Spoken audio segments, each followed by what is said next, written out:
오늘은 종교개혁 기념 주일입니다.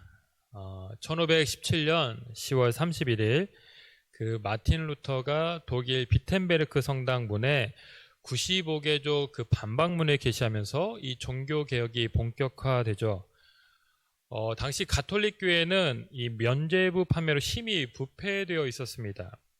이들은 성경보다 전통을 더 우위에 두었고 교황 무호서를 주장하면서 성경과 신앙을 왜곡했습니다. 결국 이 마틴 루터가 그 교회의 잘못된 교리들을 비판하는 95개조 반박문을 발표하면서 성경에 기반한 신앙 회복 운동을 이끌었고 그 결과 우리 개신교가 탄생을 하게 됩니다. 요즘 교회의 침체를 걱정하는 목소리가 많습니다. 실제로 교단 성도 수가 감소하고 신학생들도 줄어들고 목회자들도 감소하는 이런 모든 것이 위축되고 있는 상황 속에 우리가 살고 있는데, 그러나 우리가 이 개신교의 정신을 따라서 자기를 성찰하고 갱신에 힘쓸 때 우리는 다시 세상의 소망이 되고 이 세상을 살리는 귀중한 역할을 감당하게 될 줄로 믿습니다. 오직 성경, 또 오직 은혜, 오직 믿음, 이 정신을 온전히 계승해서 하나님이 기뻐하시는 교회를 날마다 세워가는 우리 모두가 되시기를 간절히 축복합니다. 오늘은 우리 교회적으로도 매우 의미가 있는 날입니다. 여러분들 주보를 보시고 조금 깜짝 놀라셨을 것 같은데, 주보 디자인이 드디어 바뀌었습니다. 거의 한 2달간 씨름을 한 끝에 오늘 이제 새로운 주보가 나왔는데, 이 주보 전면에 보시면 여러분 교회 표어, 슬로건이 나와 있죠. 제가 예전에 그런 기사를 봤습니다. 이 부흥하는 교회들의 특징을 조사해 보니까 한 가지 그 공통점이 있었는데, 모든 교인들이 교회 비전을 공유하고 잘 알수록 그런 교회는 부흥하는 교회였다라는 것이죠. 여러분, 이 슬로건은 우리 교회의 핵심 가치와 비전을 담고 있는 중요한 문장이라고 할 수 있습니다. 우리가 이 비전을 공유하고 날마다 이 비전을 선포할 때 정말 우리 교회는 우리가 선포하고 기도한 대로 변화가 될 줄로 믿습니다. 여러분, 이 주보 상단에 슬로건이 나와 있고 오늘 말씀의 제목이기도 한데, 우리 한번 같이 큰 목소리로 외쳐보겠습니다. 시작! 그리스도의 사랑으로 세상을 변화시키는 제자 공동체. 아멘. 이렇게 될 줄로 믿습니다. 오늘 우리가 2개의 말씀을 읽었습니다. 모두 예수님이 하신 말씀인데요. 이 교회 슬로건의 핵심 근거가 되는 구절이라고 할 수 있습니다. 이 2개의 말씀에는 한 가지 공통점이 있습니다. 모두 위대한이라는 수식어가 붙는 말씀이다라는 것이죠. 먼저 마태복음 22장 37절로 40절 말씀은 위대한 계명, The Great Commandment, 이런 제목이 붙어있는 말씀입니다. 위대한 계명. 한 율법사가 예수님을 시험하고자 와서 어떤 계명이 가장 큰 계명입니까? 이런 질문을 하죠. 여러분, 당시 구약에는 613개의 율법이 있었습니다. 모든 율법사들은 이 계명을 다 하나같이 중요하게 여기고 빠짐없이 지켰기 때문에 예수님이 어떤 계명을 가장 중요하게 여기나 어떻게 대답하나 이렇게 시험하고자 한 것이죠.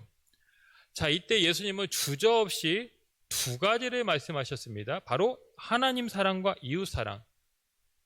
구약에 수많은 계명이 있고 또 십계명이 있지만 그 모든 것들은 결국 이 2가지로 압축되고 요약된다라는 것입니다. 그래서 이것을 가리켜 위대한 계명이라고 한 것이죠. 자, 2번째는 마태복음 28장 말씀인데 위대한 명령입니다. The Great Commission, 더 위대한 명령. 자, 모든 공생애를 마치신 예수님께서 승천하시기 전에 한 가지 중요한 약속을 하십니다. 이제 예수님이 몸으로는 제자들과 함께하지 않지만 바로 성령님을 보내셔서 우리와 함께 하시겠다라는 그 약속을 주시는데, 이 약속을 주시면서 한 가지 중요한 당부의 말씀을 하시죠.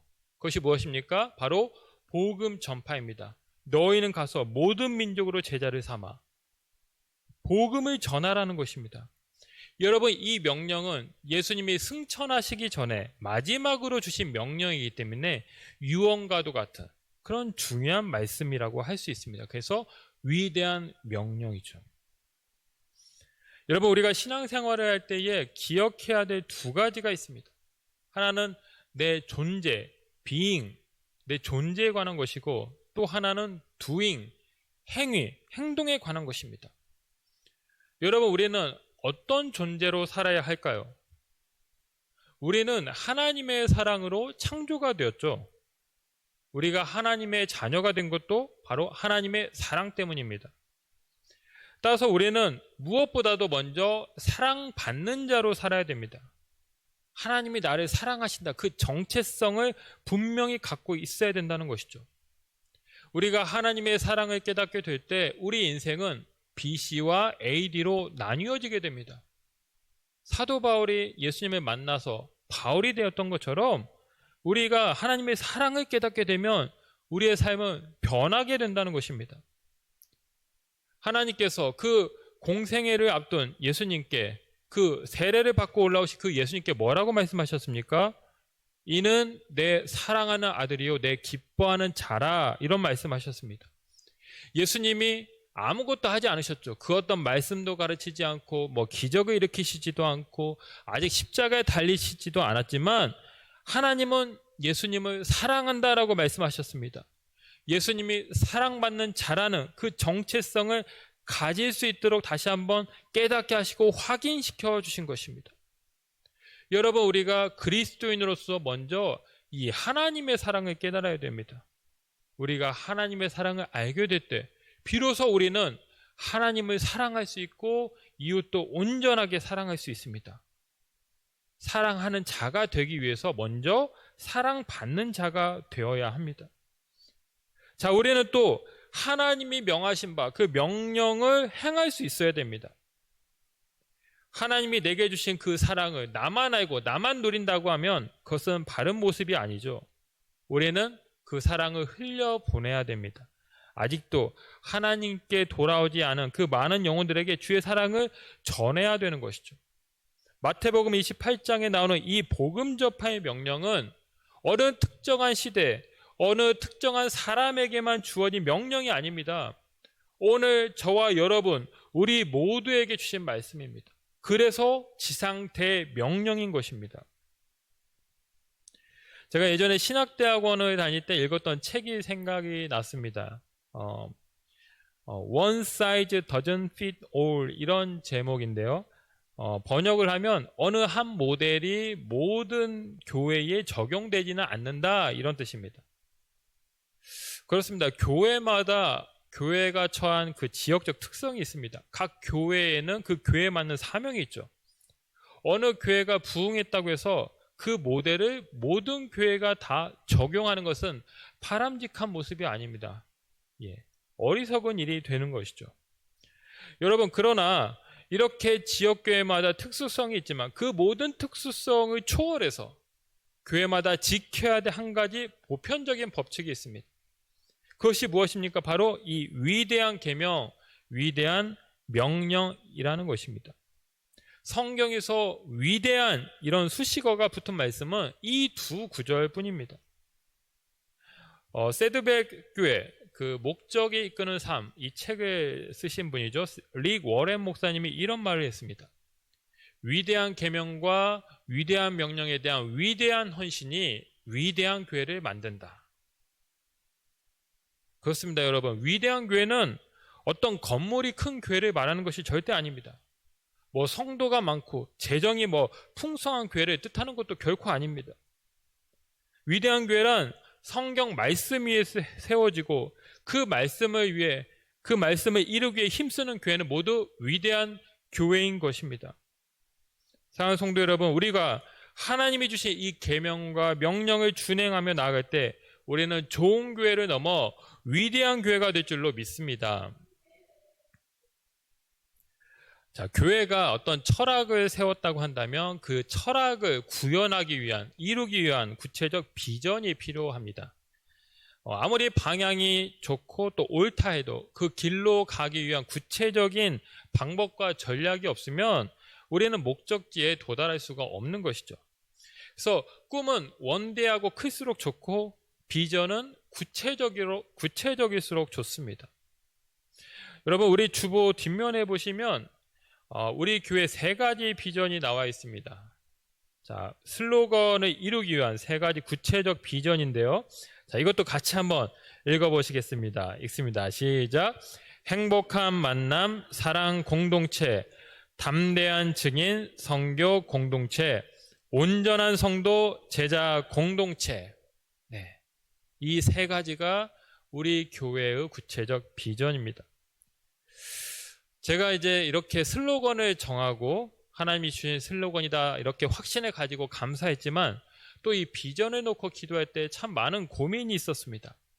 어떻게 이 철학을 구체화시킬 것인가, 모든 성도님들이 이 슬로건을 잘 이해하고 어떻게 이것을 삶 속에서 실천하며 살아갈 것인가, 여기에 대한 고민이 좀 깊었습니다.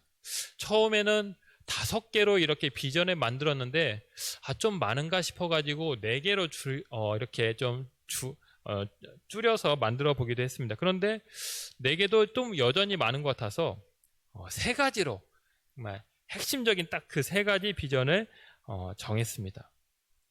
여러분, 이 3이라는 숫자는 우리 그리스도인에게 매우 의미가 있습니다. 바로 성부, 성자, 성령을 상징하는 그 완전수인 것이죠. 여러분, 이 사랑 공동체는 성부 하나님의 사랑을 나타냅니다. 우리가 하나님의 자녀로 부름을 받게 된 것은 전적으로 이 하나님의 사랑 덕분이죠. 저는 우리 공동체가 하나님의 사랑으로 충만한 공동체가 되길 원합니다. 세상에서 지치고 힘들다가도 교회에 오면 다시금 힘이 나고 회복되고 힘을 얻는, 위로를 받는 그런 사랑의 공동체가 되길 원합니다. 믿음, 소망, 사랑, 이 3가지는 모두 있을 것인데 그 중에 제일은 사랑이라고 했습니다. 집에는 사랑이 있어야 됩니다. 우리 교회는 하나님의 집이죠. 저는 우리 교회가 무엇보다도 사랑으로 충만한 그런 공동체가 되길 원합니다. 2번째, 성교 공동체는 이 예수님이 분부하신 명령과 깊은 관련이 있습니다. 앞서 말씀드렸다시피 예수님이 승천하시기 전에 제자들에게 땅끝까지 내 증인이 되라 이런 말씀하셨죠. 우리는 이 세상 속에서, 이 세상 가운데 하나님의 나라를 세우고 이 세상의 변화를 위해 힘쓰는 자로 살아가야 됩니다. 교회가 왜 이 땅에 존재합니까? 왜 예수님께서 교회를 이 땅 가운데 세우셨습니까? 이 세상 속의 빛과 소금의 역할을 감당하도록 하기 위해서 교회를 세우신 것입니다. 예수님은 떠나시지만 교회를 세우심으로써 이 교회는 하나님의 대리자, 대리 역할을 감당하게 됩니다. 우리가 담대한 증인이 되어서 성교 공동체가 되어야 한다라는 것입니다. 3번째, 제자 공동체는 성령 하나님의 은혜와 관련되어 있습니다. 여러분, 성령은 권능이죠. 오직 성령이 너희에게 임하시면 너희가 권능을 받고라고 했습니다. 우리가 제자가 되기 위해서 여러 가지 훈련을 받아야 됩니다. 말씀과 기도에 힘쓰고 여러 가지 양육을 받아야 되겠지만 무엇보다도 우리 가운데는 성령의 은혜가 있어야 됩니다. 아무리 우리가 많은 준비를 하고 많은 노력을 기울인다 해도 성령이 우리 가운데 임하시지 않으면 우리의 그 모든 노력은 물거품이 되고야 말 것입니다. 성령이 임할 때 비로소 우리는 하나님의 능력을 나타내고 하나님께 영광을 올려드리는 온전한 공동체가 될 것입니다. 그래서 우리는 성령의 능력을 구하는 제자 공동체가 되어야 합니다. 사랑하는 여러분, 이 세상을 통치하시는 분은 바로 삼위 하나님이십니다. 삼위일체 하나님은 지금도 교회의 주인이 되시고 또 우리 삶을 다스리시고 있습니다. 이 삼위일체 하나님의 사역을 기억하시고 날마다 주님의 임재와 능력을 나타내는 거룩한 공동체가 될 수 있기를 간절히 축복합니다. 자, 오늘은 이 3가지 비전 중에서 첫 번째 비전에 대한 말씀을 좀 나누고자 합니다. 여러분은 성공이 무엇이라고 생각하십니까? 여러분들은 성공을 어떻게 정의하십니까? 그 투자의 귀재라고 하는 워렌 버핏 잘 아시죠? 지금도 살아있고 엄청난 그 부를 가지고 있는, 또 사회적으로 기부도 많이 하고 그래서 존경을 참 많이 받는 사람인데, 이분이 어느 날 이런 질문을 받았습니다. 선생님에게 성공이란 무엇입니까? 이런 질문을 받은 것이죠. 많은 사람들이 생각했습니다. 돈을 어느 정도 벌면 성공이라고 말할까?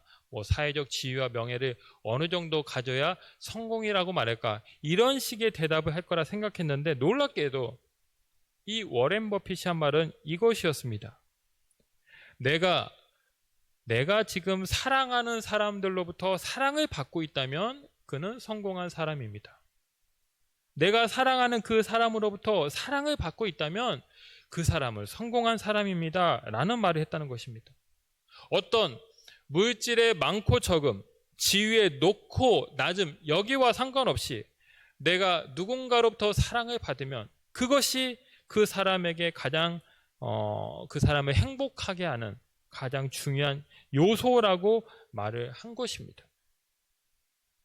여러분, 하버드 대학 교수였다가 나중에는 교수직을 다 내려놓고 이 장애인들이 사는 공동체에 들어가신 분이 있습니다.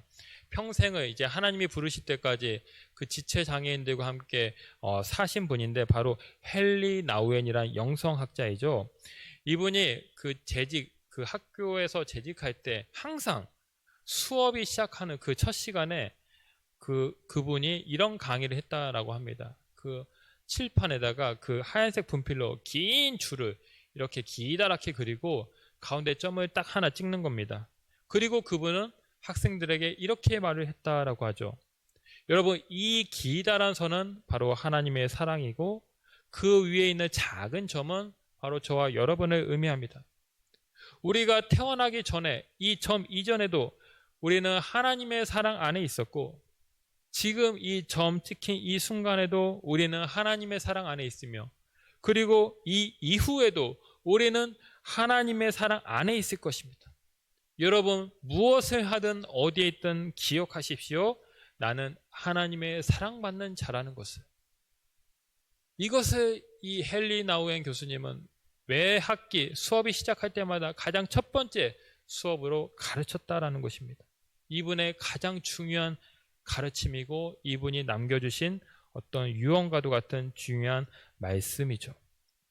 그렇습니다. 여러분, 성도란 누구입니까? 성도, 제가 지난번에도 말씀드렸다시피 성도는 하나님께서 창세전에 우리를 예정하시고 우리를 자녀 삼으셨다라고 했습니다.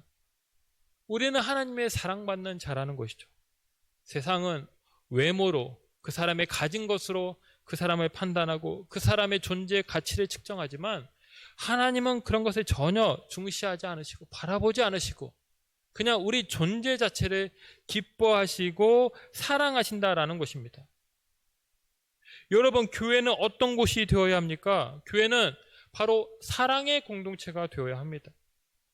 서로 경쟁하고 비교하면서 상처 주는 그런 공동체가 아니라 서로 돌보고 용납하면서 사랑하는 공동체가 되어야 합니다.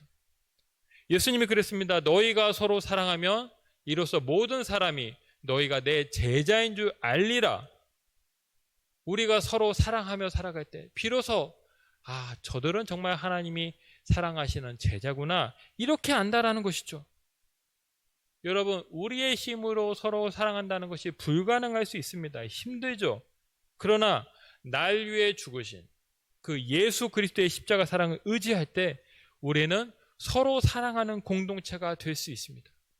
우리는 사랑하는 공동체를 목표로 살아야 합니다.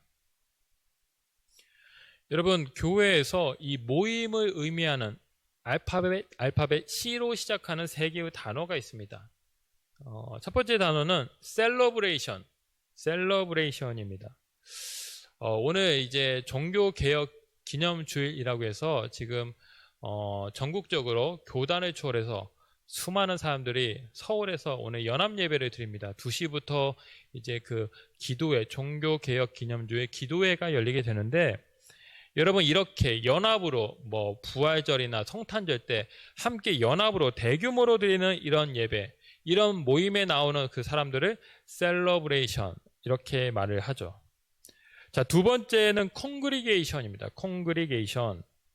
지금 우리는 주일 예배를 모여서 예배를 드리고 있죠. 이렇게 어떤 수요일, 주일, 공예배 때마다 모여서 함께 드리는 이 군중을 가리켜서 콩그리게이션 이렇게 말을 합니다.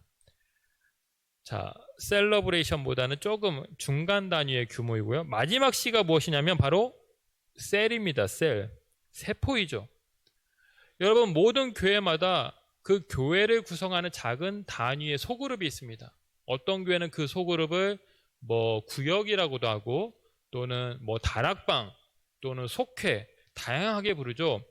자, 우리 교회의 소그룹은 무엇입니까? 목장입니다. 목장. 여러분, 이 셀러브레이션, 콩그리게이션, 셀 모두 다 중요하지만 특별히 이 중에서도 가장 핵심적이고 본질적인 모임이 무엇이냐면 바로 셀입니다. 여러분, 모든 생명은 다 세포에서 시작이 됩니다. 가장 생명의 기초 단위가 세포라는 것이죠. 그래서 내 세포가 건강해야 몸이 건강합니다. 내 작은 세포 하나가 병들면요, 전체적으로 세포가 병들기 시작하면서 몸에 여러 가지 이상 신호가 나타나게 되는 것입니다.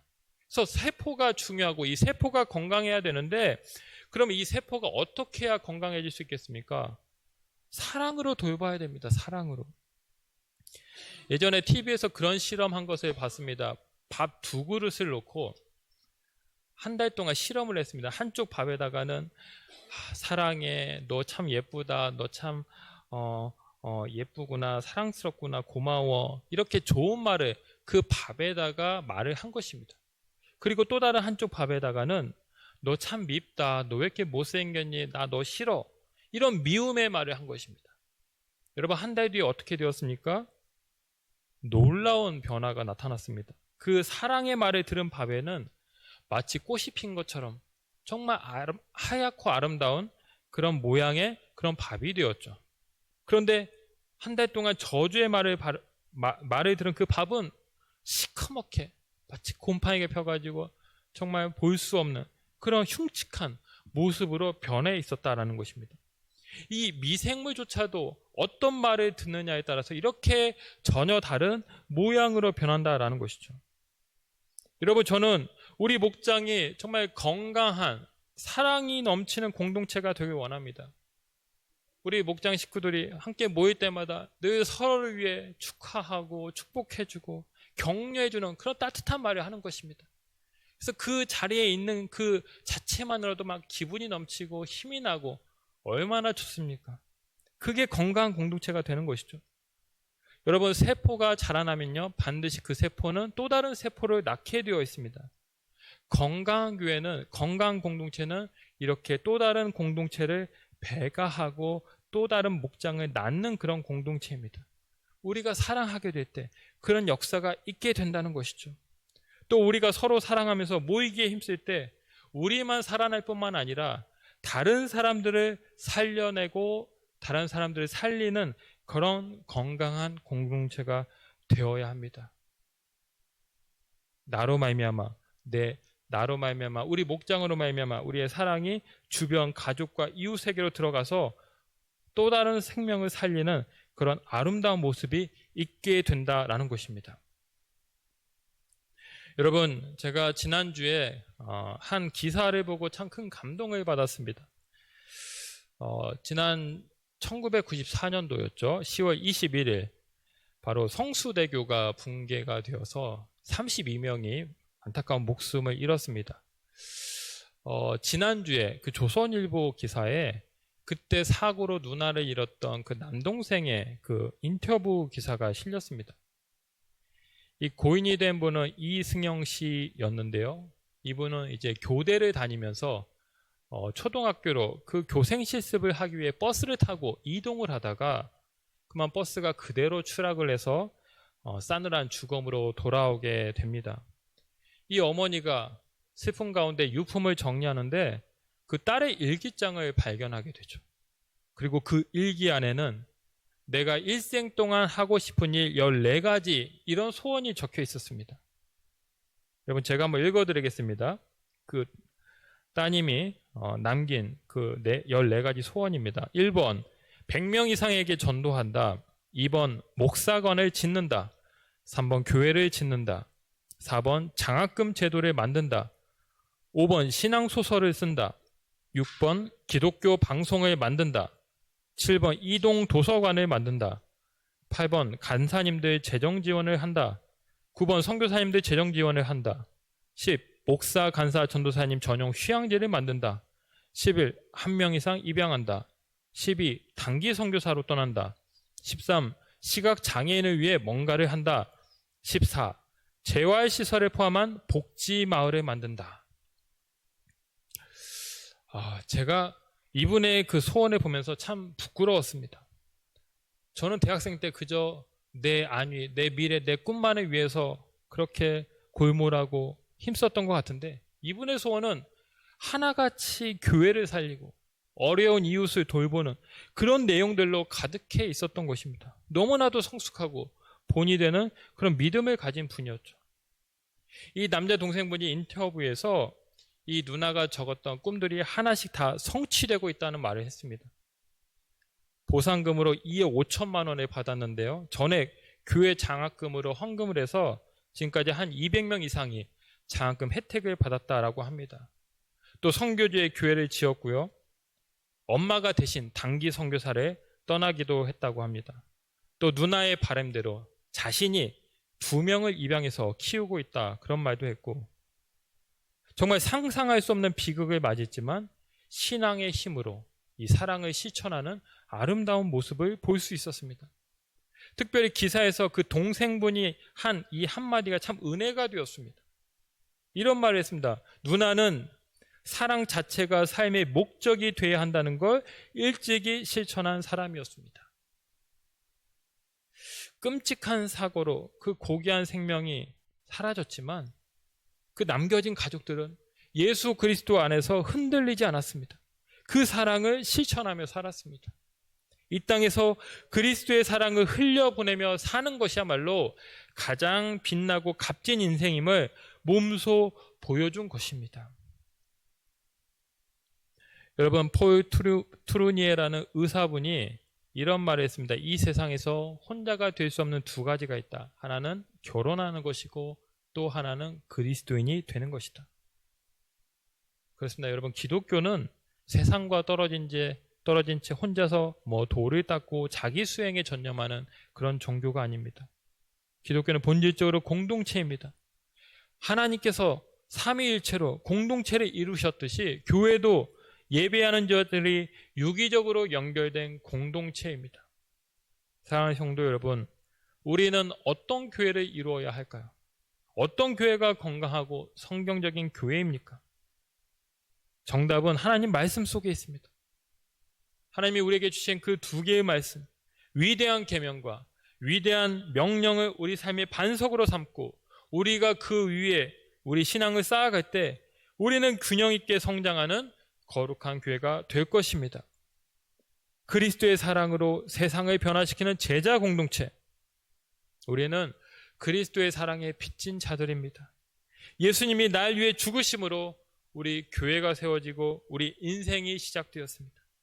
그리스도의 사랑 안에 거하시고 그 사랑을 흘려보내며 살아가는 사랑 공동체가 다 되시길 주님의 이름으로 간절히 축원합니다.